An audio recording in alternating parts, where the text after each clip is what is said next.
Prince Harry's worldwide privacy tour brought him back to London today as he made a surprise appearance at a pre-trial legal hearing in his claim against Associated Newspapers. Watch. Why are you here, sir? What are you hoping to achieve, sir? Good morning. Sorry.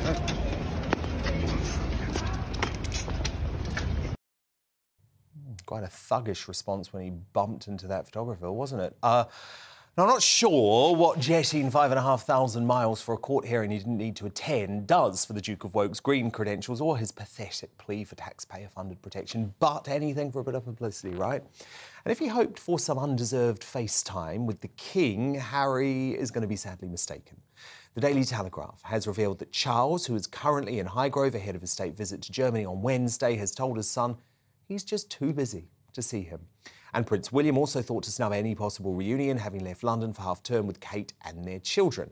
Now, I must commend King Charles for finally standing his ground and imposing some real consequences on his ungrateful son for all the misery he has caused. But the Star Daily Telegraph columnist Celia Walden joins me now. Celia, do you agree with me that on this, King Charles has actually got it right by saying, sorry, Harry, just too busy for you right now?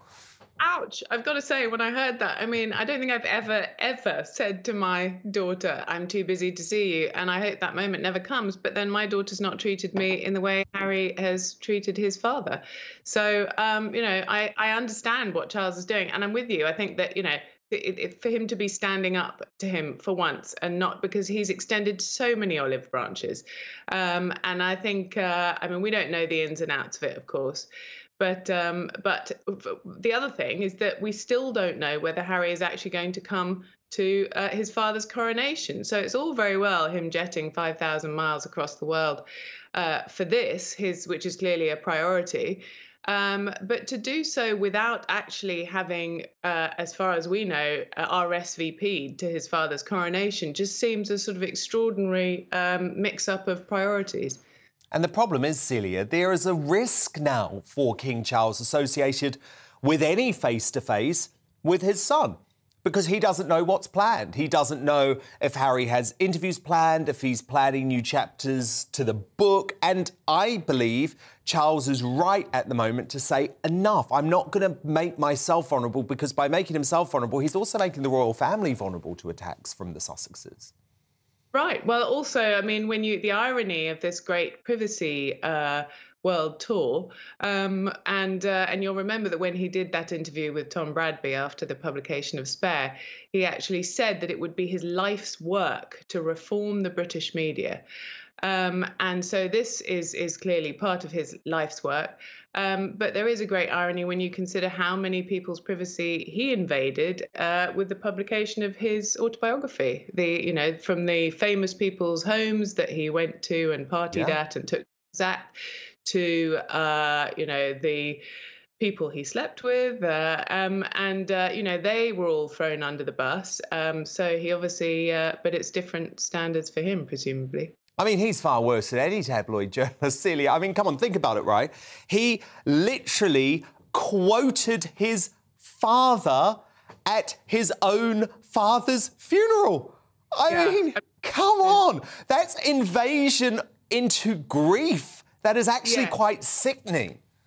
I think a lot of people found that, and also invaded his own privacy by talking about various frostbitten parts. Oh, and no, I think the Americans were really quite blown away by that, because anyone who spent time in America knows that actually they're quite sort of not, I don't want to say prudish, but they don't really go down that, you know, they're maybe not as kind of bawdy as we are, and I think that really took people aback over in America, and they just thought, what's he doing talking about this stuff?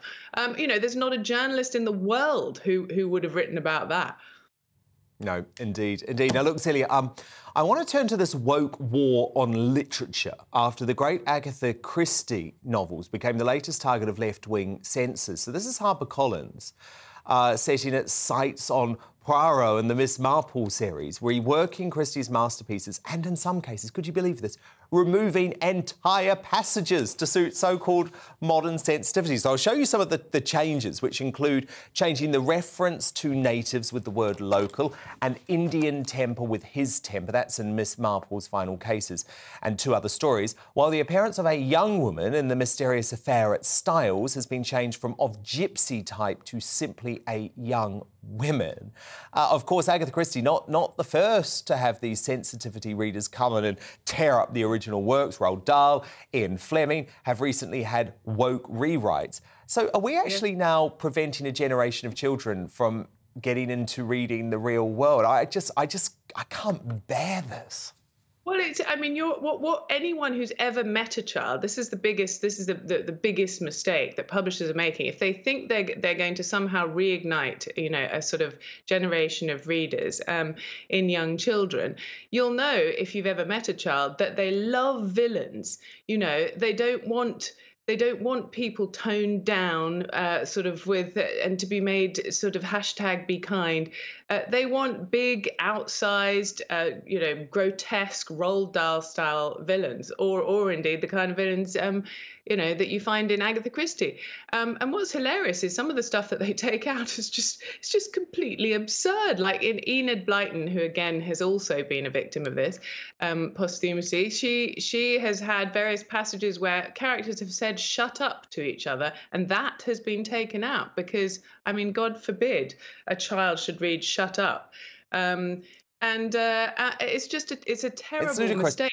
And isn't it particularly ludicrous, by the way, to think that when you're reading Agatha Christie or Enid Blyton, a great example, that you're reading a book written in 2023? I mean, even when I was a child reading Enid Blyton, one of the joys of Blyton was that you knew you were being taken back to olden days. You were being taken back to a world that your grandparents occupied. And even children can understand that things change over time. Yes, they don't need to be patronised. They know when they're being dumbed down to, and they don't like it. And actually, you know, they want to see bad people in fiction, and they want to also be able to have some kind of historical context. So if you take all of that out, you're robbing them of that. And I think you're making books even less appealing to them than they are now. And they really are not the most appealing thing when every single device is clamouring for their attention. Exactly. They're just going to turn to TikTok rather than some sort of sanitised Roald Dahl. Couldn't agree more.